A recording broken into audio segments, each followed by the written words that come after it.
Guys, you may hate us for this.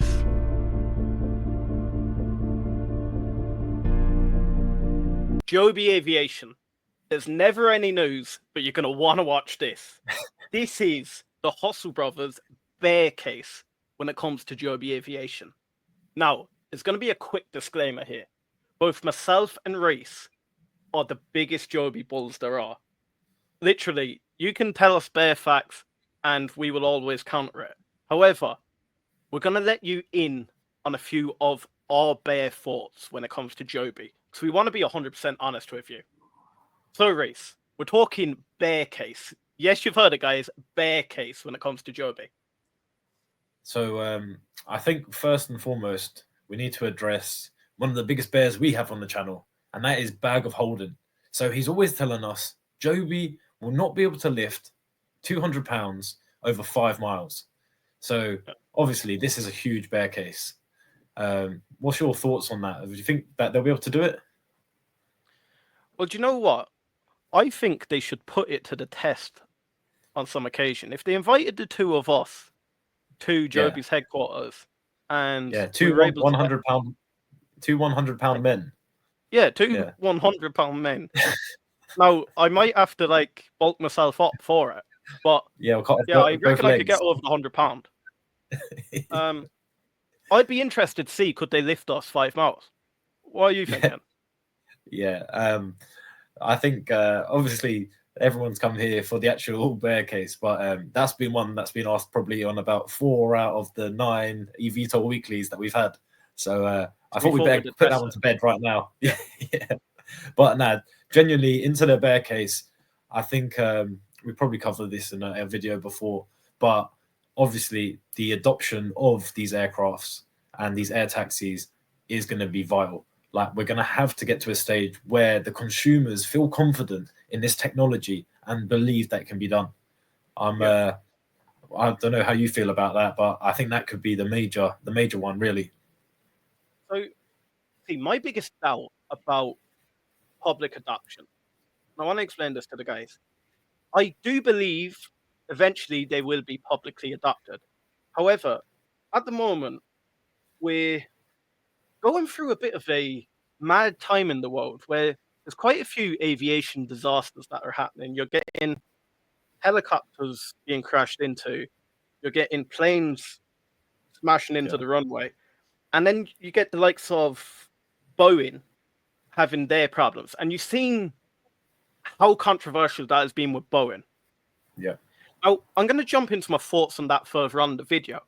But when it comes to public adoption, you need to think, all of us guys here are the biggest eVTOL bulls. We all believe in the technology and we can't see why it'll go wrong.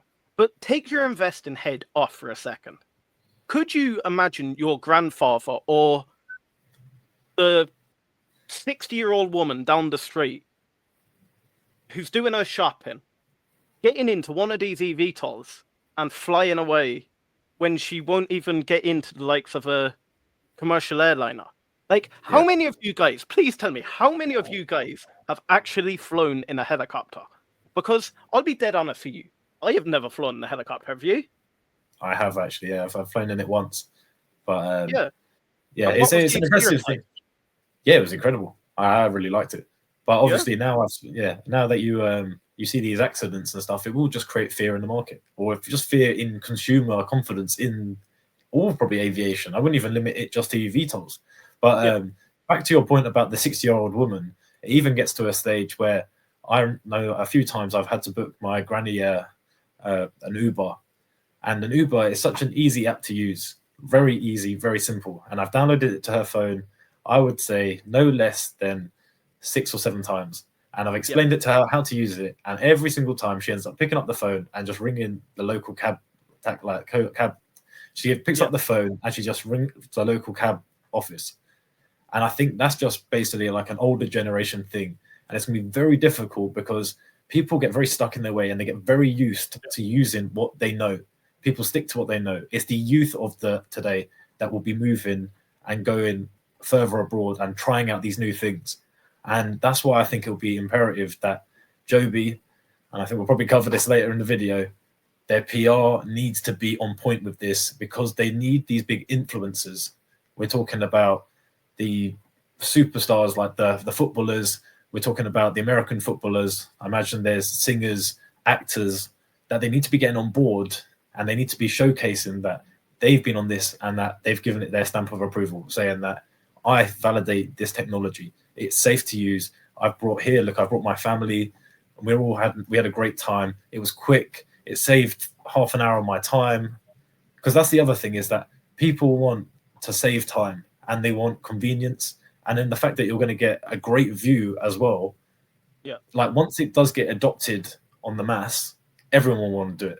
You'll probably get to a stage where there'll be a shortage that they will probably won't be able to supply enough vehicles to meet that consumer demand. But it's one of those things that you get a pinch point of, at this moment in time, we need to try and get over that hump and let the whole market see.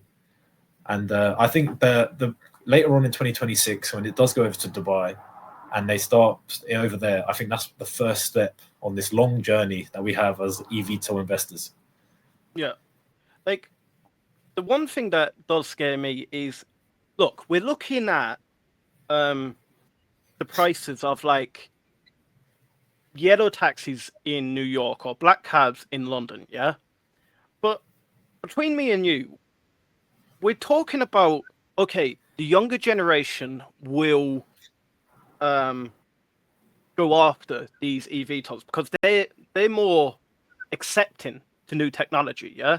You don't have the likes of your 60, 70-year-old, 80-year-old Irish people that have never seen a helicopter, let alone an electric aircraft, yeah? So I'm going to be honest with you. When I was younger, I want to ask you, Grace, specifically. When I was younger, when I was 21, 22, 23, did you have 30, 40, 50 quid to spend on the likes of a black cab or a yellow taxi in New York? Or did you use the likes of your public transport, like your buses, for 2, 3 quid to go the same distance? I think, in terms of that, I'd agree to you. I think the age might be different. It might be the 17, 18, 19. I think when you get into 21, 22, you maybe do get a little bit more influx of money, and you might, it depends on where you're going, doesn't it, at the end of the day? If you're flying to the airport, which a lot of these trips will be, I'd say, well, for me personally, it cost me 60 to 70 pound.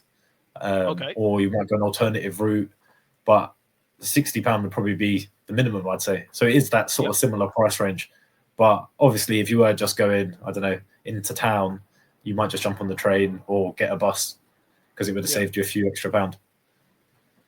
Yeah, and then thinking about it, like, by the time this gets pushed out and to the masses, like, these 17, 18, 19-year-olds will now be 27, 28, 29, and we're then pushing the public adoption up.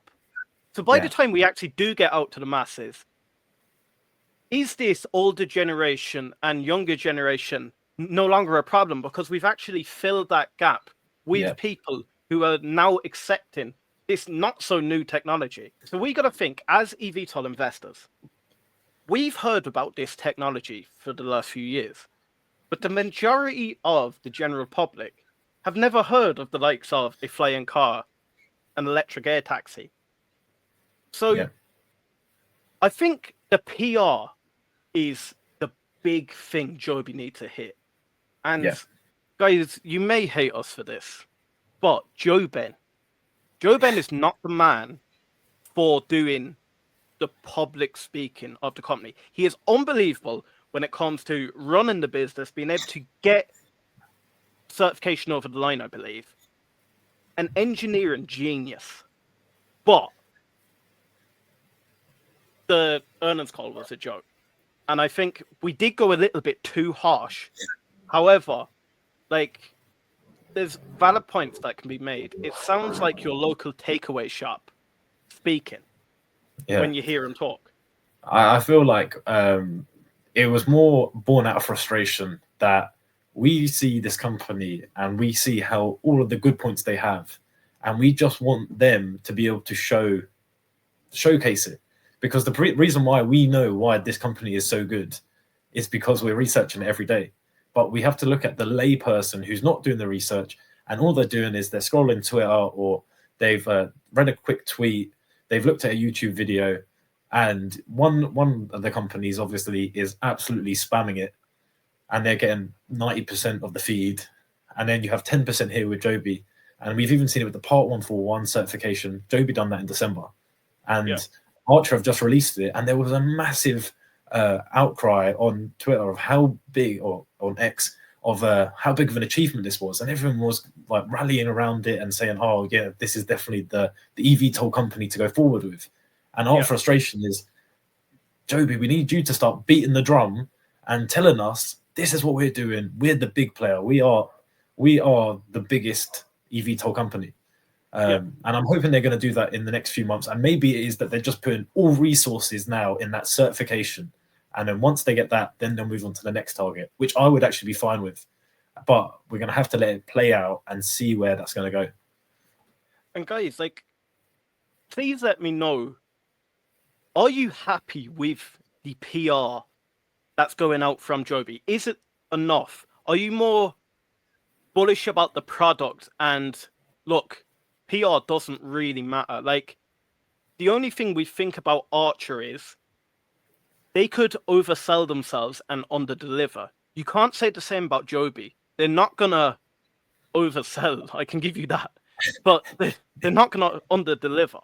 But like, really, if you want to think about it, if you want a bull case on ACHR, make sure to check that out next.